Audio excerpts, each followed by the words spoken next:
Bismillahirrahmanirrahim. Assalamualaikum warahmatullahi wabarakatuh. Halo teman-teman semua. Kami dari kelompok 2 kelas 11 MIPA 3 Ingin mempresentasikan Mengenai demokrasi di Indonesia. periode 1949 sampai 1959. Sebelumnya, perkenalkan, nama saya Harleno Yoga Purwanto. Saya Intan Febrianti. Nama saya Rania Hanin Fairuzia. Saya Rifana Fauzia Sadat. saya Mesyarah Fusmira. Saya Noval Arya Wirana Utama. Nama saya Diandra Dendi Suharno. Saya Melati Pria. Pelaksanaan demokrasi di Indonesia pada periode 1949 sampai 1959. Demokrasi apa yang dianut pada saat itu? Pelaksanaan demokrasi di Indonesia pada periode 1949 sampai 1959 adalah negara Indonesia yang menganut sistem demokrasi parlementer. Masa kejayaan demokrasi di Indonesia. Demokrasi parlementer liberal merupakan salah satu sistem demokrasi yang merintik beratkan kedudukan badan legislatif sebagai lembaga tertinggi daripada badan eksekutif. Negara dengan menganut sistem demokrasi yang demikian merupakan negara yang dipimpin oleh seorang Perdana Menteri, di mana seorang Perdana Menteri dan jajaran menteri dalam kabinetnya akan diberhentikan oleh parlemen. Dalam demokrasi parlementer, posisi negara akan ditempati oleh seorang presiden. Ciri-ciri dari demokrasi ini ada 8. Yang pertama, kepala pemerintahan adalah Perdana Menteri, sedangkan kepala negara adalah presiden. Yang kedua, jabatan eksekutif presiden ditunjuk langsung oleh legislatif, sedangkan raja dipilih oleh undang-undang. Yang ketiga, Perdana Menteri punya hak prerogatif atau hak istimewa untuk mengangkat serta memberhentikan para menteri yang menjabat dalam departemen dan non-departemen. Yang keempat, para menteri hanya bertanggung jawab sebatas kekuatan legislatif. Yang kelima, kekuasaan legislatif dipertanggungjawabkan eksekutif. Yang keenam, kekuasaan legislatif dapat menjatuhkan kekuatan eksekutif.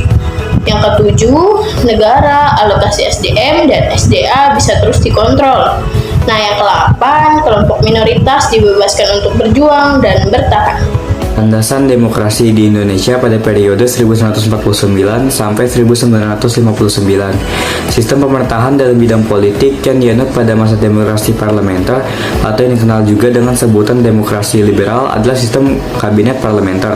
Sistem pemerintahan tersebut berlandaskan pada UUD 1950. Sistem pemerintahan ini menerapkan bahwa kabinet-kabinet atau para menteri bertanggung jawab kepada parlemen. Sistem kabinet parlementer juga menerapkan sistem pemungutan suara atau voting yang digunakan dalam pemilihan umum atau pemilu, mosi, dan demonstrasi sebagai bentuk rakyat dalam mengekspresikan hak untuk ikut serta dalam berpolitik. Selain itu, adanya sistem multipartai pada masa ini menyebabkan terciptanya golongan mayoritas dan minoritas dalam masyarakat, serta adanya sikap mementingkan kepentingan golongan partai politik masing-masing daripada kepentingan bersama. Pada periode ini, terjadi 2 kali pergantian Undang-Undang Dasar, yaitu 1. Pergantian Undang-Undang Dasar 1945 dengan Konstitusi RIS dari 27 Desember 1949 sampai 17 Agustus 1950. Bentuk negara Indonesia berubah dari kesatuan menjadi serikat. Sistem pemerintahan berubah dari presidensil menjadi kuasi parlementer. Yang kedua, pergantian Konstitusi RIS dengan Undang-Undang Dasar Sementara UUD 1950 dari 17 Agustus 1950 sampai 5 Juli 1959. Bentuk negara Indonesia kembali berubah menjadi negara kesatuan. Sistem pemerintahan menganut sistem parlementer. Kemudian, Presiden mengeluarkan Dekret 5 Juli 1959. Isinya adalah 1. Menetapkan pembubarkan konstituante. Kedua, menetapkan Undang-Undang Dasar 1945 berlaku kembali dan tidak berlakunya Undang-Undang Dasar sementara 1950.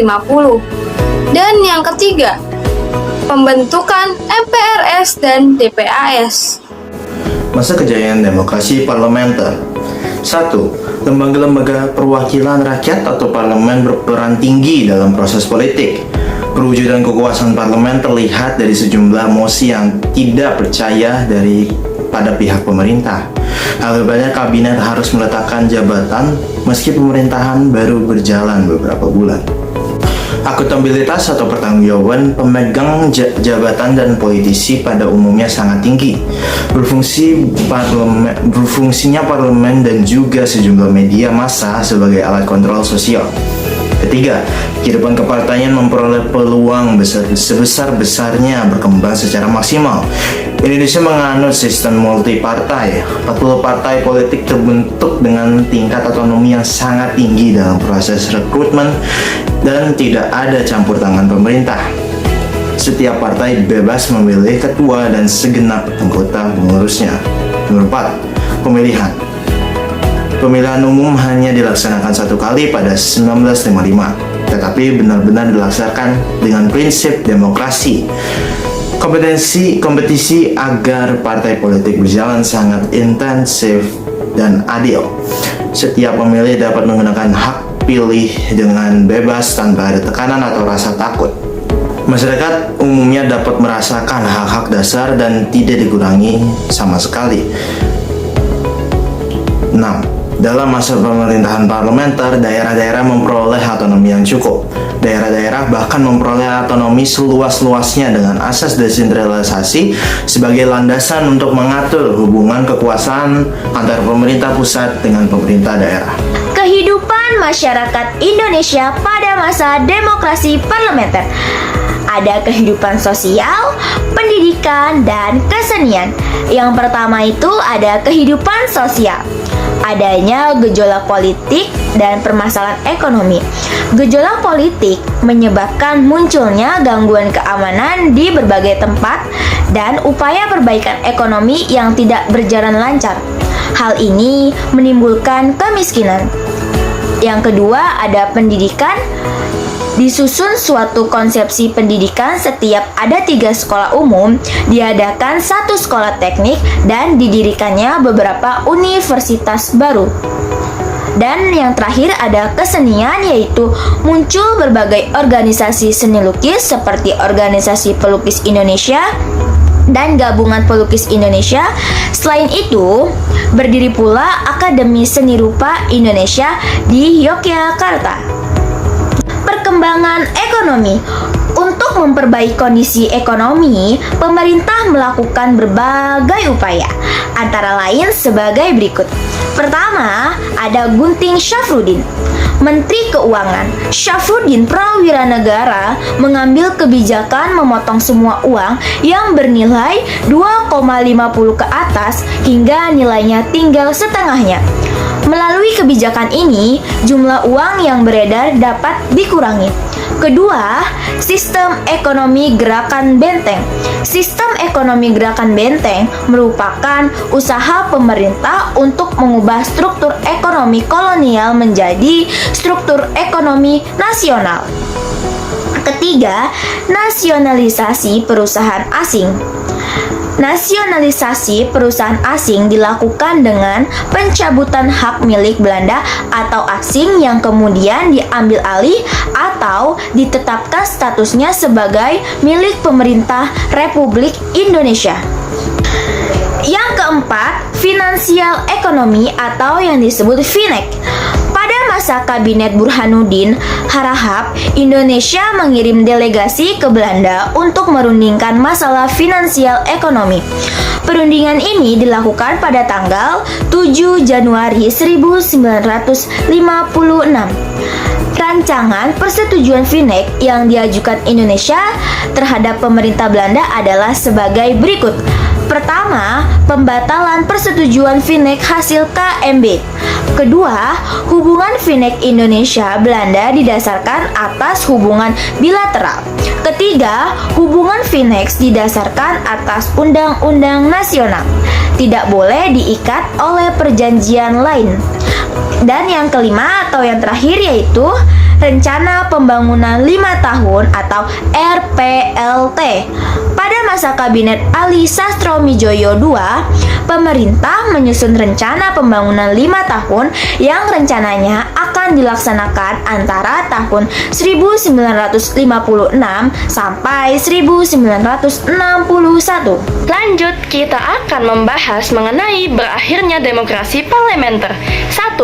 Munculnya usulan presiden yang sering kita kenal dengan nama konsepsi presiden untuk membentuk Dewan Nasional. 2. Dewan Konstituante gagal menemukan jalan untuk mencapai kesepakatan dalam merumuskan ideologi nasional. 3. Dominannya politik aliran sehingga membawa konsekuensi terhadap pengelolaan konflik. 4. Basis sosial ekonomi yang sangat lemah. Kelebihan demokrasi parlementer yaitu kembalinya Undang-Undang Dasar 1945 sebagai dasar negara dan pemerintahan. Konflik dan perbedaan dapat diminimalisir dengan keputusan cepat dari presiden. Terbentuknya banyak lembaga kenegaraan yang dapat mendukung kebijakan seperti DPR GR, MPRS, dan lain sebagainya. Penataan kembali segala kekisruhan politik, militer, kegiatan ekonomi, dan ideologi yang sebelumnya sangat riuh rendah. Berkembangnya partai politik, tingginya akuntabilitas politik, berfungsinya parlemen sebagai lembaga legislatif, tidak ada mosi tidak percaya dari parlemen. DPR dapat membubarkan kabinet bila dianggap menyimpang.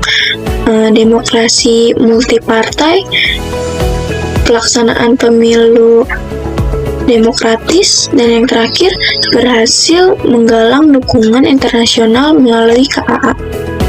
Jadi saya ingin membahas tentang kekurangan demokrasi parlementer. Yang pertama, penyelewengan kekuasaan presiden sehingga kekuasaan presiden berubah mendekati pemerintahan otoriter. Lalu kekurangan yang kedua yaitu tidak berjalannya konstitusi sesuai amanat Undang-Undang Dasar 1945. Walaupun presiden mencanangkan Undang-Undang Dasar 1945, namun pada prakteknya banyak amanat UUD yang tidak terlaksana seperti upaya mensejahterakan rakyat dan praktek pemerintahan yang jauh dari semangat gotong royong. Lalu kekurangan yang ketiga yaitu muncul ide ideologi yang sesungguhnya harus banyak dipertimbangkan terlebih dahulu. Contohnya adalah penyatuan tiga ideologi besar yaitu nasionalis, Islam, dan komunis yang disingkat menjadi Nasakom. Ketiga ideologi ini terlalu prematur untuk disatukan sebelum adanya pertimbangan matang.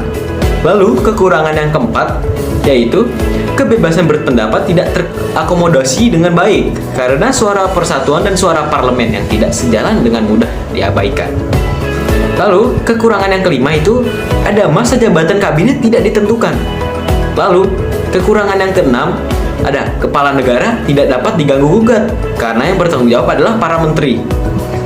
Lalu yang ketujuh mementingkan kekuatan partai di parlemen. Dan yang terakhir, multipartai berdampak pada kepentingan parpol atau golongan. Sekian presentasi. Dari kelompok kami, Kurang lebihnya mohon dimaafkan. Semoga bermanfaat bagi kalian semua. Billahi taufiq wal hidayah. Wassalamualaikum warahmatullahi wabarakatuh.